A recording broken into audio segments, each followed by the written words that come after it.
All right, g'day guys. This is Luke Cachia here with Cachia Realty KC, and today I am very excited to have Steve Myrick here from Summit Funding. Welcome, Steve. Thanks, Luke. I appreciate it. Thanks for having me. Good to see you. It's man. a pleasure Good to be see here. you. Pleasure to be here. So Steve and I have known each other for quite some time. So when I met you, you were in the teaching. Yeah. And kind of in the educational sector. Sure. And then you moved. How long has it been now that you've? 6 years. 6 years. Yeah. And what was the reason for the move out of education into the lending side? Yeah. So my wife is also an educator, and she had some career opportunities to advance what she was doing, and so that led to one of us needing a little bit more flexibility. And so this transition was very natural for me. And a good friend of mine, Scott Fleming, reached out and said, "Hey, we got an opportunity if you're interested." And so for me, it's a natural fit because I still get to teach. Okay. I just teach different content now, Right. and it works out really well. Yeah. Well, Yeah. that's good. That's good. I know that the education side can be, the lending sides can be tough, like hour-wise and things like that. But the education side, we both know. Yeah. Wives in the education field, it's non-stop. Yes, non-stop. absolutely. So I understand that. Absolutely.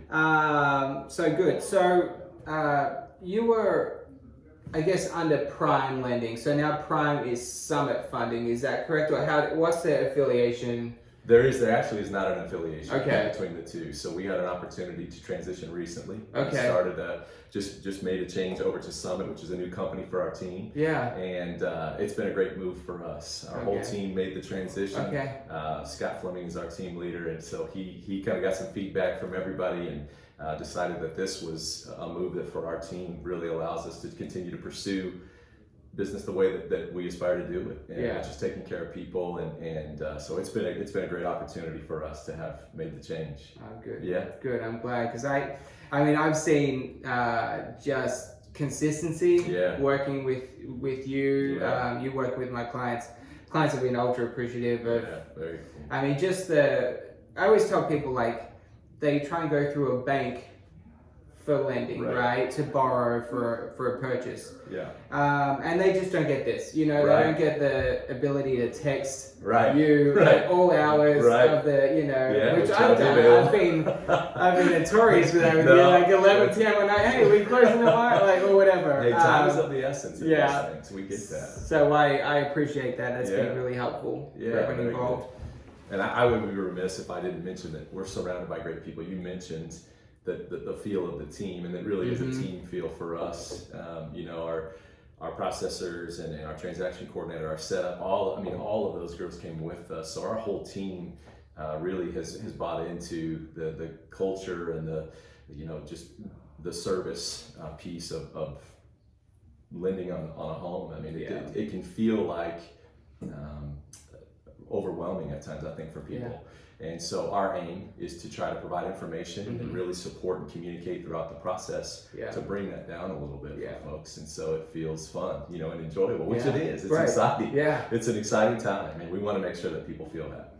No, they do see that, and they do feel that, because I speak with them, and they just mentioned what a fantastic role you and the team have played. And I think that's a big difference between Summit and other lenders. There are a lot of good lenders out there, but I think that in Australia we call it the 1%er, where that's just that little bit, that's that little bit of difference that makes a dramatic improvement on the process.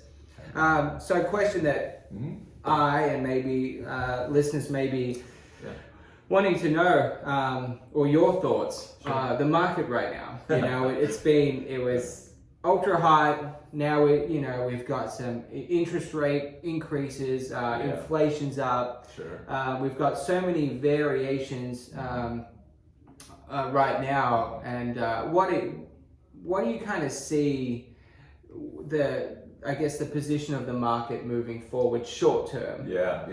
Great question. We do get asked that a lot, and the reality is, if we had solid answers, we would be in a much different field. We can read and research and learn as much as we possibly can on a daily basis, and that's one of the things that I love about partnering with you in this is that, again, that education piece is important. So being a lifelong learner and trying to dive into that stuff is important. The thing that makes this market a little different than most is, and you mentioned it, the variables. Right. There's a lot of things that are impacting markets right now that have caused some movement that wouldn't line up with historical data. Right. So it's tough to predict a recession, some global tensions, Right. Potential recession, I shouldn't say recession, but a potential getting over a pandemic, the pandemic coming off, yeah. and then you've got some global tensions at play. We've certainly got upcoming elections. I mean, there's just a lot of stuff that is moving and shaking right now that doesn't necessarily make it a if this then that. Right. What I will say is a lot of the folks that we've read recently have been mentioning the fact that although the Fed funds rate is going to need a few more increases to try to battle that inflation. Yeah. The thinking is that, and the hope is that we've probably seen the peak of interest rates, at least in the short term, and may even get a little bit of relief. Now, again, that's not a guarantee because anything can happen, as we've seen over the course of the past 24 months. But that's our hope, is that the folks who make a lot more money than you and I and are a lot smarter than we are about this stuff see what's happening and understand that and want to make sure that the economy stays strong. So they're going to do things to try to support that. Yeah. No, good response. There's, like you said, so many variables now, and maybe we've hit like kind of like a more of a bottom stage. Sure. Hopefully, like my stocks as well. Hopefully, we've kind of. I've heard that we might be close to a bottom. I've heard it could be 20 more %. I'm just not looking at it. I'm just gonna let them. Yeah, you just gotta sort of buy out of that for a while. Let them go for a while. Yeah, I've deleted the app that I use. I'm gonna look back at it in 3 to 6 months and see what's happening. Yeah, I don't like the slow bleed. All right, so in terms of, so again, questions that I get asked, questions that you get asked. So one I get a lot, which may seem straightforward for people that are involved in the industry. But what would be, we hear about FHA and we hear about conventional loans. What would be the difference? What's just a basic difference between those two loan types? Yeah, so the biggest difference between those two loan types is going to be associated around PMI, which is a buzzword that a lot of people are going to hear. It's mortgage insurance. Basically insures the bank or the lender against potential foreclosure on the property should something happen. With an FHA loan, the PMI is going to be more consistent and be associated with the loan for a much longer period of time, depending on the down payment, sometimes even for the entirety of the loan. Whereas a conventional loan, if you have 20% to put down on a conventional loan, you don't have PMI at all. If you have less than that, the PMI will be split out over the course of payments until you achieve about 20% equity in the home. In fact, a borrower can request that it be removed if they feel like they're at 20%, if they've made payments and their property values have improved.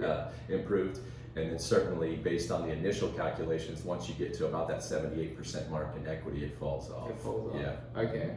Well, that's good to know. And then also, so buyers, they don't need 20% down, right? I mean, that's what I hear people. It's a great point. Yeah, because I think there's a huge misconception. People hear PMI as this really tricky thing, and it's, well, if you get 20% down, and the reality is PMI is really inexpensive. Right. I mean, if you're set in the right spot, if you've prepared and you've saved and put yourself in a good position, if you have 5%, or sometimes even as a first-time homebuyer 3% to put down, you can get into a home that it's really not as unattainable as some people may think that it is. And that's why we love, again, the education piece, meeting with buyers, consulting with buyers, to put some game plans in place prior to going out and looking, really show them options that they have available, ensuring that we can help them meet their financial goals. Yeah, okay. Yeah, no, that makes sense. And what's important, the education piece as well. there are assistant programs out there that most people aren't aware of, right? First time home buyers, etc. Different programs that you can, Yeah, and I say 3%. I probably misspoke there even, and I do this all day, every day. Down payment assistance programs allow for a majority of that down payment to be covered for some borrowers if they meet the eligibility requirements for that. So. We've had success helping people with even less than 3% to get into a home, to achieve their goals, and then obviously start to build equity in a house. It's a great investment, right? And so if that's the route that they feel like works best for them, we help in that aspect as well. Yeah, awesome. And are there? I think you've answered the questions that I'd come in here that I think people would like to get, especially your I guess your view of what's going to happen short term in the market. But so, are there any other questions that you generally get asked that you think that would be educational for? Yeah, that's a good kind of a good open-ended question there, because we do get a lot of different things. I think the theme probably that we hear the most, especially recently, is just, does it make sense to buy? Does it make sense, or should I rent and wait for conditions to improve? And the answer to that is we know what market conditions are now, right? We know what is happening today. Right. You and I, as smart as we like to think we are, we have no idea what next month is going to bring. And so the cost of waiting is something that we can't determine. I mean, home values very likely will continue to increase. I don't know that, but very likely they will. Right. And interest rates may not back off of where they are right now for the time being. So I think the piece that a lot of people are looking for is, well, if I just sit back, will things improve to the point that it's good? And the answer to that, quite honestly, is we don't know. Right. But what I can tell you for sure is today it's still a good decision if it fits for the goals that you have. It's a great decision to get in and own property that we hope is going to continue to appreciate in value. That is going to really put people in strong positions investment-wise to make some gains and take advantage of the things that we've seen happen over the course of the past several years. Real estate is generally not it's one of the safest. I see it's one of the safest investments. Absolutely. I've had clients that wanted to wait 2 years ago, like, I'm going to just wait a little bit more. I'm just going to hold off.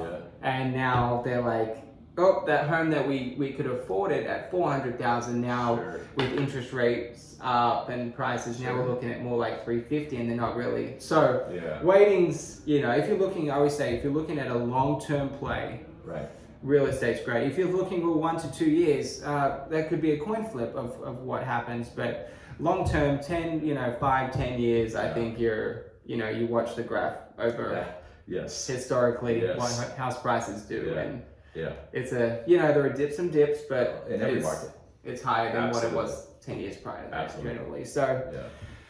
Awesome. Well, I think that's what I got, Steve. I appreciate you coming in today. Of course, sir. Absolutely. Good seeing you always as great always. To see. So under the video here, I'm going to have a link where you can have ways to speak with Steve and contact him. Again, great asset, and he's great to work with. So contact him with any questions, and we appreciate your time. Absolutely. Thanks for having me. Thank you. You bet.